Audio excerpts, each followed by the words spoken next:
নমস্কার। একটা নতুন ধরনের আইটেম নিয়ে এসেছি। আমি জানি না এটার রেসপন্স কেমন হবে। হঠাৎ করে কালকে সন্ধ্যাবেলায় মেয়েগুলোকে বললাম যে একটু কটন সিল্কটা কাটতো, ওরা কেটে ফেললো 2.5 মিটার করে। তারপরে আমি বললাম টুকরো কাপড়গুলো বের করতো, ওরাও বের করে ফেললো। তারপরে আমি বললাম দেখি করে কেমন হয়। তারপর আমার যে দাদারা কাজ করেন আর কি, মানে দাদা ভাই যারা আর কেউ আমার সাথে জড়িত আর কি, যে কয়েকজন আমার কাজ করেন, তো তাদেরকে ডেকে পাঠিয়ে বললাম এই ডিজাইনটা একটু করো তো কেমন হয় দেখি। দেখুন এইটা না ইয়কে থাকবে, এটা ইয়ক, এটা গলা, এটা ইয়কে থাকবে, এটা ইয়কে থাকবে।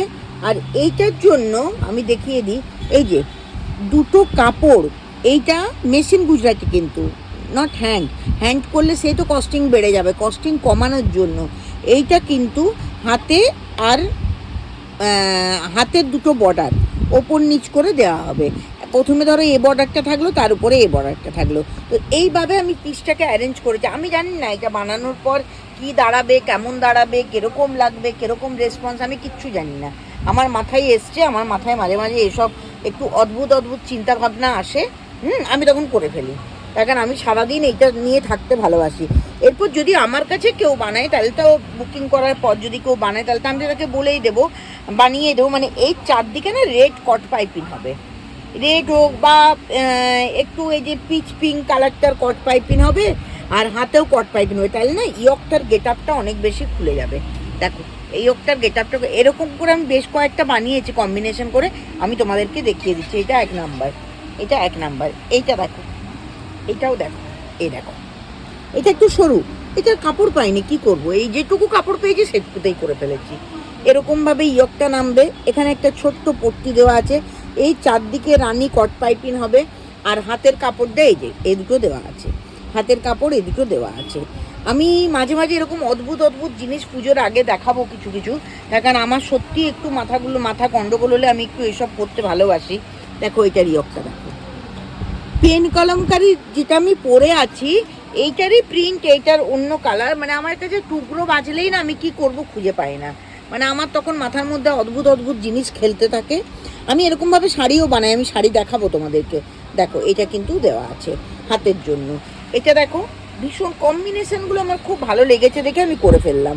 এটা দেখো র কটনের ওপর একদম পুরো বনস্পতির বসানো আছে, তার উপর ছোট্ট করে একটুখানি আমি এমব্রয়ডারি করে দিয়েছি মেশিন দিয়ে। আর এইটা হচ্ছে তোমার হাতের, এটা হাতের জন্য দেওয়া আছে। এটাও দেখো একদম ডিপ পার্পেল কালার, ভীষণ সুন্দর কালার, ডিপ পার্পেল কালার, ভীষণ সুন্দর। তার সাথে গ্রিন কম্বিনেশন, পার্পেলের সাথে গ্রিন কম্বিনেশন, এই চারদিকেও গ্রিনের পট্টি হবে। অ্যাকচুয়াল আমি একদম অনেস্টলি বলছি, যেদিনে রিলটা কবে যাবে আমি জানি না, কিন্তু আমি এইটা যেদিনে আমার হাতে এসছে তার আগের দিন সন্ধ্যাবেলায় আমি জিনিসটা মাথায় এসছে আমার। তাবিন্ন এই পটিগুলো দিয়েও না আমি কমপ্লিট করতাম, কিন্তু এতটা সময় পেলাম না। তাতেও 12খানা করতে দিয়েছি, 8খানা এসছে মাত্র। এটা দেখো হাতের পটি, এটা দুটো হাতের পটি, খুব সুন্দর দেখতে। কালার কম্বিনেশন, রেডটা দেখো, রেডটা ভীষণ সুন্দর দেখতে হয়েছে। মানে কি বলুন তো, এগুলো পুজোতে, পুজো পারপাসে বা বিয়েবাড়ি পারপাসে না, বিয়েবাড়ির সকালে পরার পারপাসে র কটনটা তো একটু গ্লেজি হয়, কটন সিল্কটা, সরি র কটন না, র কটনটার দাম অনেক বেশি, কটন সিল্কটা তো একটু গ্লসি হয়। এই জন্য এগুলো ওকেশন পারপাসেও পরতে খুব ভালো। এটার সঙ্গে রেড আর ইয়েলো কম্বিনেশন, মেরুনিস রেড এটা। এটারও দুই পাশে এরকম ইয়েলো পাইপিং যাবে। আর এইটা হচ্ছে হাতের দুটো পট্টি, এটা হচ্ছে হাতের দুটো পট্টি। আচ্ছা এইটা বুকিং করা তো পরের কথা, এই ডিজাইনটা কীরকম লাগলো আমি কিন্তু রেসপন্স চাই। ডিজাইনটা কেমন লাগলো, আমি ডিজাইনটা যদি তোমাদের সত্যিই ভালো লাগে তাহলে পুজোর সময় আমি আরও এটা বেশি করে রিস্টক করব, রিস্টক করে তোমাদের সামনে আবার তুলে ধরবো। আর ভালো কেমন লাগলো, কম্বিনেশন কেমন লাগলো, সব কিছু জানার জন্য কি করতে হবে, হোয়াটসঅ্যাপ করতে হবে। নিচে দেওয়া নাম্বারে হোয়াটসঅ্যাপ করো। হোয়াটসঅ্যাপ আমার কাছে এলে, পজিটিভ হোয়াটসঅ্যাপ এলে নিবেদিতার খুব ভালো লাগবে। আজকের রিলটা এই পর্যন্ত থাক। আর নিবেদিতা ক্রিয়েশন কোথায়, একদম গুগলে চলে যাও, টাইপ করো নিবেদিতা ক্রিয়েশন, বলে দেবে কোথায় আছে, কোথায় লুকিয়ে ছোট্ট একটা দোকানের মধ্যে বসে আছে। আজ এই পর্যন্ত থাক, নমস্কার।